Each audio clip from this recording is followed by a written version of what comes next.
నమస్తే, నేను మీ ఈశ్వర్. న్యూస్కి స్వాగతం. వార్తల్లోని ముఖ్యాంశాలు. కేంద్రంలో బీజేపీ సారథ్యంలో ప్రభుత్వ ఏర్పాటుకు ఎన్డీఏ కూటమి ఏకగ్రీవ నిర్ణయం తీసుకుంది. ఎన్డీఏ నేతగా నరేంద్ర మోదీ పేరుని మద్దతు ప్రకటించింది.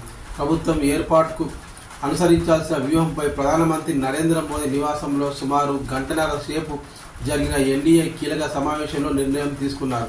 టీడీపీ అధినేత నారా చంద్రబాబు నాయుడు, జేడీయూ నేత నితీష్ కుమార్ ఎన్డీఏ ప్రభుత్వానికి మద్దతు లేఖను అందజేశారు. రాత్రి 7:30 గంటలకు రాష్ట్రపతిని కలుసుకొని నరేంద్ర మోదీ నాయకత్వంలోని ఎన్డీఏ ప్రభుత్వం ఏర్పాటుకు అనుమతించాల్సిందిగా రాష్ట్రపతిని ప్రతినిధి బృందం కోరనుంది. ప్రభుత్వం ఏర్పాటుకు అవసరమైన సంఖ్యాబలం తమకు ఉందంటూ భాగస్వామ్య పార్టీల మద్దతుతో కూడిన లేఖను అందజేయనున్నారు. మూడవసారి ప్రధానమంత్రిగా నరేంద్ర మోడీ ఈ నెల 8న ప్రమాణ స్వీకారం చేసేందుకు నిర్ణయించినట్టు పార్టీ వర్గాలు సమాచారం. కొత్త ప్రభుత్వం ప్రమాణ స్వీకారం చేసేంత వరకు ఆపద్ధర్మ ప్రధానిగా కొనసాగాలని మోదీని కోరిన రాష్ట్రపతి ముర్ము.